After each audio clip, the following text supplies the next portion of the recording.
The Vietnam War was one of the longest conflicts in American military history, and the workhorse of that war was a helicopter that went by the name of UH-1 Iroquois. Now, you and I know this helicopter as the Huey, and man, this thing did everything. Not only did it transport troops to and from battle, it transported supplies, especially to remote outposts. It did recon, close air support, and being a former Army medic, one of the most important things that it did was transport wounded soldiers from the battle to higher levels of care. During the Vietnam War, American servicemen that were wounded would receive medical care faster than they ever have in prior conflicts. And that shows you just how valuable the Huey was to the American war effort. Now, we're not just going to talk about Hueys today, we're physically going to fly in one. And I am beyond excited. I haven't been in a helicopter in quite a long time, and I can't wait to take part in this living, breathing history and share this with you. All right, so our ride is just back there, and they kind of set up a Vietnam era fire base. They got some reenactors here in period garb, and yeah, looks like we're at a period fire base. We got our M60 up on the tower here, and yeah, there she awaits. St. Augustine's only 9,159 miles away. A little closer than that, but oh man, I can't wait. All right, so the briefing's over. I'm gonna ditch the hat so I don't lose it, so you'll have to excuse my hat hair. And we're getting ready to load up. Now, I can't film walking to the aircraft, but as soon as I am secured in the aircraft, we're going to turn on the camera. All right, let's do this.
That was by far one of the coolest experiences I've ever gotten to be a part of, and that was definitely a old check off the bucket list for me here.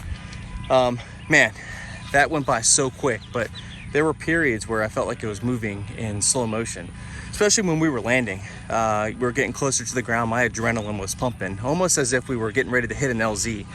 And it kind of gave you a little glimpse into what a soldier would have been experiencing during Vietnam. It's kind of hard to imagine some of the emotions they would have been experiencing, getting ready to hit the LZ and then fight a ferocious enemy in the dense jungles and rice paddies of Vietnam. And hopefully this sheds some light onto that conflict and kind of what they went through. But man, that was a great experience. Their link is in the description down below. It was only $80 for a 10-minute flight.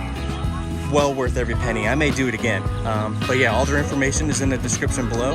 And yeah, we'll catch you on the next one.